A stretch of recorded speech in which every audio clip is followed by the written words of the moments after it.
بسم اللہ الرحمن الرحیم۔ السلام علیکم۔ ڈاکٹر HVACR کی جانب سے آپ سب کو خوش آمدید۔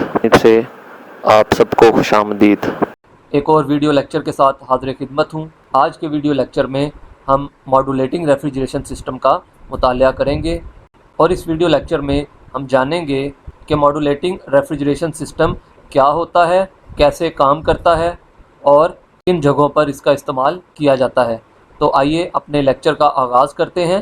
ماڈولیٹنگ ریفریجریشن سسٹم ایسی جگہیں جہاں ریفریجریشن لوڈ میں کمی بیشی ہوتی رہتی ہے، اس جگہ ریفریجریشن لوڈ کے مطابق درجہ حرارت برقرار رکھنے کے لیے ماڈولیٹنگ ریفریجریشن سسٹم استعمال کیا جاتا ہے۔ ماڈولیٹنگ ریفریجریشن سسٹم میں دو یا دو سے زیادہ کمپریسر متوازی یعنی پیرلل جوڑے جاتے ہیں، اور ہر کمپریسر کو الگ الگ موٹر سے چلایا جاتا ہے۔ ہر کمپریسر کی ڈسچارج لائن کو ایک مشترکہ ڈسچارج لائن اور سکشن لائن کو ایک مشترکہ سکشن لائن کے ساتھ ملا دیا جاتا ہے۔ اس طرح تمام کمپریسروں کے لیے کنڈنسر اور ایواپوریٹر ایک ہی ہوتا ہے۔ جب اس سسٹم کو چلایا جاتا ہے تو ہیٹ لوڈ کے مطابق کمپریسر آن ہو جاتے ہیں، اور ہر کمپریسر یکساں ڈسچارج کے ذریعے کنڈنسر میں ریفریجرنٹ بھیجتا ہے، جو سائیکل میں گردش کرتی اور اپنے تمام عوامل مکمل کرنے کے بعد ایواپوریٹر سے سکشن لائن کے راستے واپس کمپریسر میں آ جاتی ہے۔ اس قسم کے سسٹم میں ہیٹ لوڈ کے مطابق کمپریسر آن ہوتے ہیں۔ اگر ہیٹ لوڈ کم ہوگا تو صرف ایک کمپریسر آن ہوگا، جبکہ ہیٹ لوڈ بڑھنے کی وجہ سے دو یا دو سے زیادہ کمپریسر آن ہو جاتے ہیں۔ اس طرح مقررہ درجہ حرارت حاصل کیا جا سکتا ہے۔ ضرورت کے مطابق کمپریسر آن یا آف ہونے کی وجہ سے ریفریجریشن سسٹم کا لوڈ برقرار رہتا ہے، اور کسی جگہ پر لوڈ کم یا زیادہ ہونے کے باوجود یکساں درجہ حرارت برقرار رکھا جا سکتا ہے۔ ماڈولیٹنگ ریفریجریشن سسٹم میں تھرموسٹیٹک ایکسپینشن والو بطور ریفریجرنٹ کنٹرول استعمال کیا جاتا ہے، اور بعض اوقات ایک ہی کمپریسر میں مختلف سٹیجز بنا کر ماڈولیٹنگ ریفریجریشن سسٹم کا کام کیا جاتا ہے۔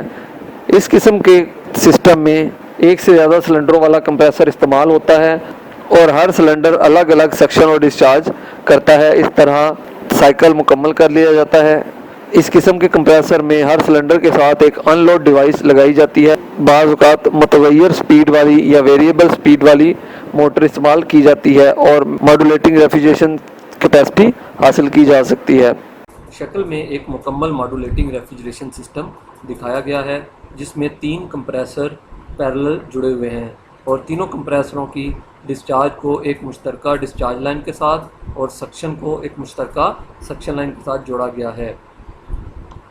تینوں کمپریسروں کی ڈسچارج لائن ایک یکساں کنڈنسر میں جا کر ملتی ہے، اور اس کنڈنسر سے جب ریفریجرنٹ مائع حالت میں تبدیل ہوتی ہے تو اس لیکوڈ ریسیور میں اکٹھی ہو جاتی ہے۔ لیکوڈ ریسیور سے مائع ریفریجرنٹ ایواپوریٹر کی طرف جاتی ہے، اور اس ریفریجرنٹ کنٹرول سے ہوتی ہوئی ایواپوریٹر کی طرف چلی جاتی ہے۔ ماڈولیٹنگ ریفریجریشن سسٹم میں تھرموسٹیٹک ایکسپینشن والو بطور ریفریجرنٹ کنٹرول استعمال کیا جاتا ہے۔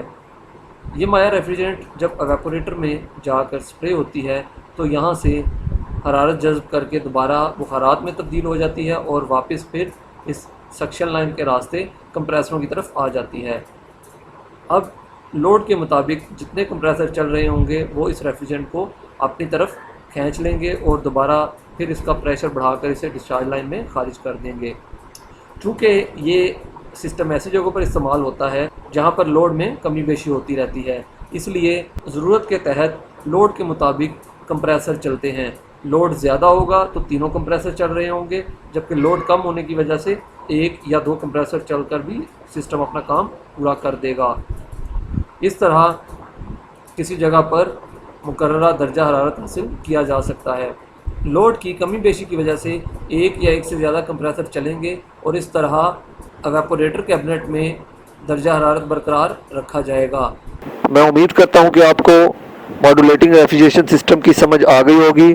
اگر اس سلسلے میں مزید کوئی معلومات درکار ہو، کوئی سوال ہو، تو آپ نیچے کمنٹ سیکشن میں رابطہ کر سکتے ہیں۔ شکریہ۔